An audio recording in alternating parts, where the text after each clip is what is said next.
Warahmatullahi wabarakatuh. Bismillahirrahmanirrahim. Alhamdulillah wala haula wala quwata illa billah wassalatu wassalamu ala Rasulillah wa ala alihi washabihi man wala. Amma ba'da. Terima kasih kita hadir di tempat yang sangat bersejarah. Di tempat pertama kali seluruh polemik nasab sebenarnya diawali. Di tempat bagaimana sekarang kaum Yahudi Yaman Ba'alwi itu mengalami kejatuhannya sebenarnya berawal dari tempat ini, dari rumah ini. Itu mohon saya memberikan sedikit intermezzo. Karena diawali ketika putranya Kiai Nur Hasan bin Ghazi bin Nur Hasan Sidogiri, rumah yang beliau tempati ini mau besanan dengan seorang Ba'alwi dari Madura bermarga Al-Jufri. Ternyata kemudian keluarga tersebut, baik bapak maupun calon mempelainya, mendapatkan teror agar dibatalkan dengan alasan nasab Sidogiri itu munkotek, nasab Sidogiri itu terputus atau fiktif, di mana alasannya Sayyid Asror, cucu dari Mbah Sen Sulaiman ya. Nah, itu dianggap tidak ada tokoh fiktif semacam itu, sehingga dengan segala macam intimidasi atau segala macam cara, akhirnya bapaknya itu si Al-Jufri itu membatalkan perjodohannya dan itu disoting. Jadi si pemesan supaya batal ini minta disoting, nggak disoting. Ya. Dan panjenengan semua tahu lah siapa yang menekan si bapaknya Al-Jufri calon mempelai itu supaya dibatalkan. Tahu semua lah, orang Pasuruan. Orang Pasuruan tahu lah, jadi gitu. Nah, akhirnya dibatalkan. Kemudian setelah mengalami penghinaan seperti itu, ini kan penghinaan bagi bukan hanya Mas Nur Hasan pribadi, bukan hanya si calon mempelai, tapi penghinaan kepada seluruh nasab keluarga Sidogiri sebenarnya. Gitu. Akhirnya keluarga Sidogiri yang diwakili oleh Kiai Nawawi Jalil juga, terus Kiai Fuad Nur Hasan, sekarang pengasuh pucuk pimpinan tertinggi Ponpes Sidogiri sekarang Kiai Fuad Nur Hasan, dan juga Mas Nur Hasan, keponakannya Kiai Fuad, yaitu Mas Nur Hasan bin Ghazi bin Nur Hasan ini melakukan isbat internasional untuk membuktikan kesayitannya. Ya, siapa yang tidak marah nasab mbahnya dianggap hina atau dianggap palsu atau abal-abal, kan begitu. Ketika melakukan isbat internasional itu menggunakan nasab versi Ba'alwi, artinya Basaiban, Mbah Said Sulaiman Basaiban Ba'alwi, kan begitu. Tidak ada jawaban, hampa, lama tidak ada jawaban dari Nakobah internasional. Kemudian akhirnya menggunakan manuskrip lokal, manuskrip kuno, manuskrip sepuh, yaitu manuskrip dari Podokaton dan juga manuskrip dari Mancengan. Bunyinya sama, bahwa Said Sulaiman adalah putra dari Sayyid Zain Abdul Qadir Al-Jilani Al-Hasani yang merupakan menantu dari Syarif Hidayatullah Sunan Gunung Jati. Itu Sunan Gunung Jati sendiri, Syarif Hidayatullah ini Al-Musawi Al-Husaini. Jadi Sunan Gunung Jati, Syarif Hidayatullah itu Sunan Gunung Jati kedua, yang ketiganya adalah Sayyid Zain Abdul Qadir ini yang menjadi menantunya ini. Begitu. Ketika mengajukan isbat melalui jalur sesuai dengan manuskrip sepuh itu, lah kok nyambung dan klop dan diakui, baik bukan saja oleh keluarga Sunan Gunung Jati yang ada di Banten Cirebon, juga ternyata klop dengan apa yang ada tertulis di Nakobah internasional.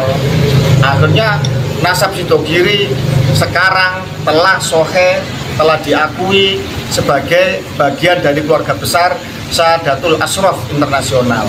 Begitu sini tahu bahwa Sidogiri telah diakui oleh keluarga besar Sayyid seluruh dunia, kebingungan itu si mantan calon besan itu. Saya tahu sendiri, HP-nya Mas Nur Hasan itu ditelepon sehari itu lebih dari 30 kali, tidak diangkat. Berhari-hari ingin disambung lagi besanannya. Ya, sini sudah merasa terhina, kan begitu kan, anaknya ganteng, Sayyid, ya kan, anaknya kiai besar dari Terah Besar, pondok pesantren sepuh dan besar, salah satu yang terbesar dan paling sepuh di Nusantara. Ya no way, no, menikah dan dapat yang jauh lebih pantas, insya Allah juga Sayyid Nusantara, keluarga besar keturunan Wali Songo, insya Allah sudah dapat penggantinya semacam itu. Nah, dari polemik inilah kemudian berkembang menjadi kesadaran membentuk nakoba Aulia Tis'ah, itu nakoba pencatat nasab Wali Songo, keluarga Wali Songo.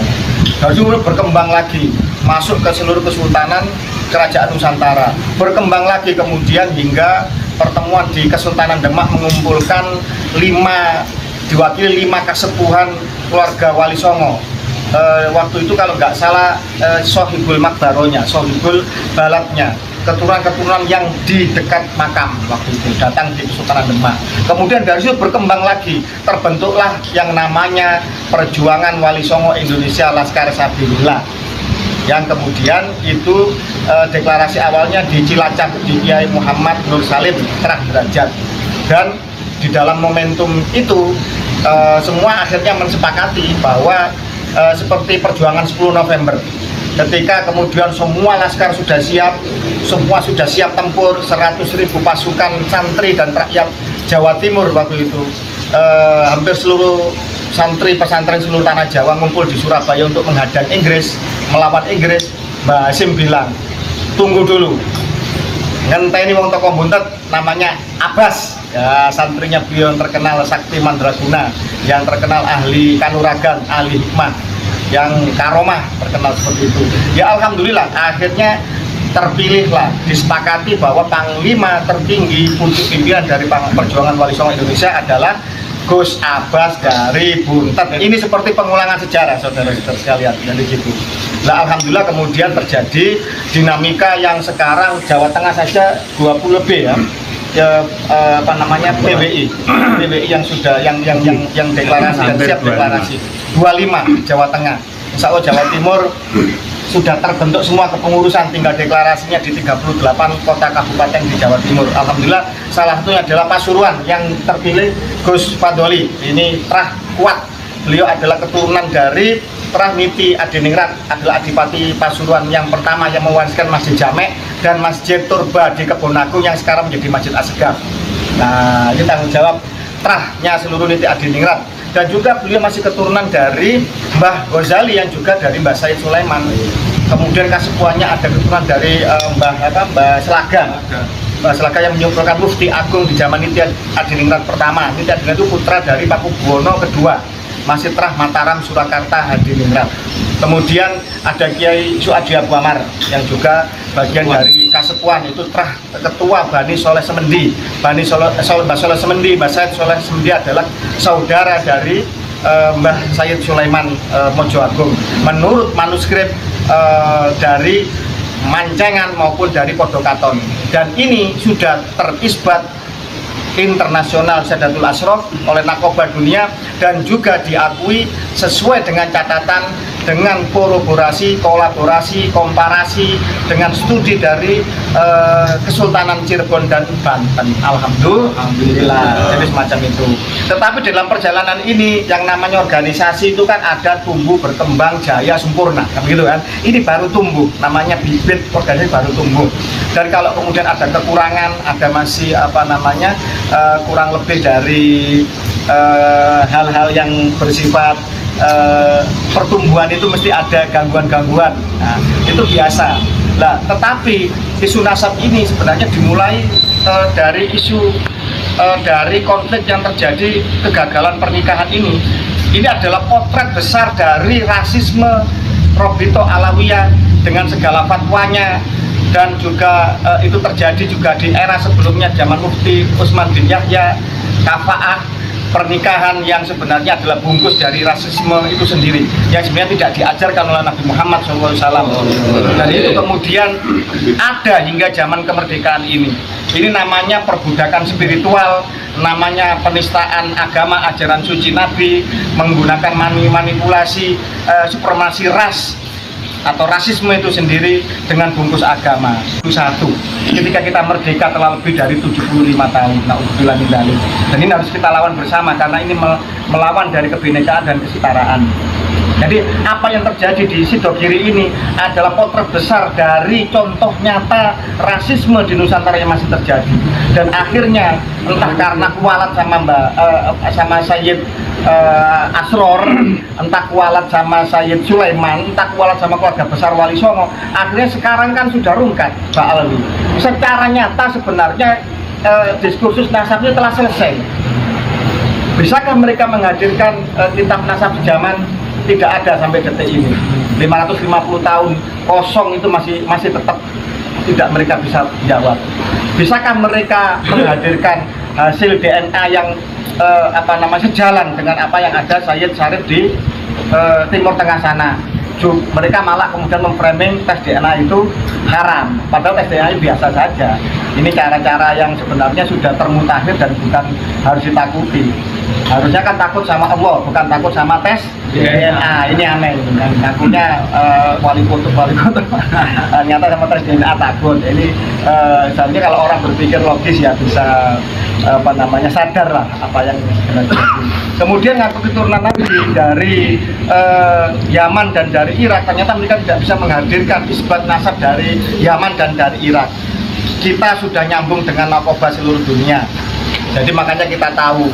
Dan kemudian juga ada beberapa yang ingin membuktikan, kan sudah viral itu mahasiswa Indonesia yang di Yaman menelusuri, bertanya ke narkoba sana, dari narkoba Al-Hasani, dari keluarga Bawazir yang Bani Hasim, siapa Pak Alwi itu.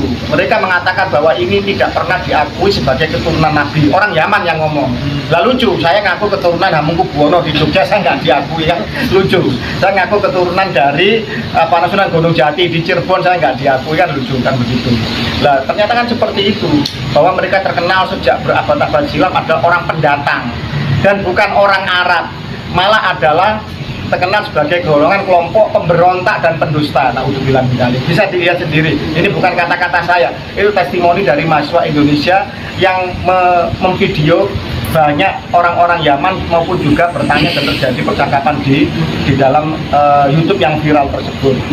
Walaupun kita sudah tahu sejak dulu, baik dari kitab nasab maupun kesaksian para nakib dunia, baik di Yaman maupun di Irak.